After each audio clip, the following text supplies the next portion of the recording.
அனைவருக்கும் வணக்கம். அனைத்து பென்ஷன்தாரர்களுக்கும் ஒரு முக்கியமான அறிவிப்பு. அதாவது இபிஎஃப்ஓ இந்த அறிவிப்பு வெளியிட்டிருக்காங்க. அதாவது இபிஎஸ் உறுப்பினர்களுக்கான ஒரு முக்கியமான சுற்றறிக்கையை விட்டிருக்காங்க. அது என்ன தகவல், அதை பற்றின முழு விவரம் என்ன, எல்லாமே இந்த வீடியோவில் பார்க்க போகிறோம். ஸோ இந்த வீடியோவை ஸ்கிப் பண்ணி நம்ம கடைசி வரைக்கும் பாருங்கள். நம்ம சேனலை சப்ஸ்கிரைப் பண்ணாதாங்க பண்ணி வச்சுக்கோங்க. நம்ம சேனலில் சென்ட்ரல் மற்றும் ஸ்டேட் கவர்மெண்ட் சம்மந்தமான ஆல் அப்டேட்ஸ் போட்டுருவோம்.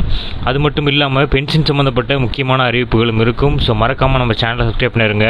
வாங்க வீடியோக்குள்ளே போகலாம். ஸோ ஃபர்ஸ்ட் ஆஃப் ஆல் பார்த்தீங்கன்னா அந்த வழிகாட்டு நெறிமுறைகளை கொடுத்துருக்காங்க. அதில் என்ன அப்படின்னு பார்த்தீங்கன்னா, கிளைம் செயல்முறையை சீரமைப்பதற்காக கொடுக்கப்பட்டுள்ளன.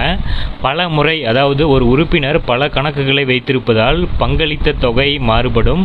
இதனால் தொகையை கணக்கிடும்போது சிக்கல் ஏற்படுகிறது. இந்த சிக்கலை சரி செய்ய இந்த வழிகாட்டுதல்கள் உதவும்.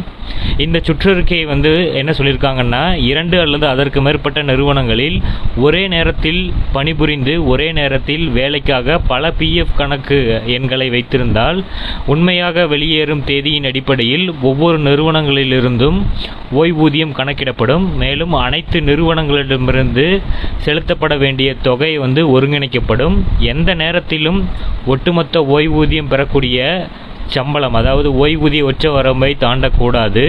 மேலும் அது ஊதிய உச்சவரம்பை மீறும்போது அத்தகைய கூடுதல் சம்பளத்தில் பெறப்பட்ட பங்களிப்பு வருங்கால வைப்பு நிதி கணக்கிற்கு மாற்றப்படும்.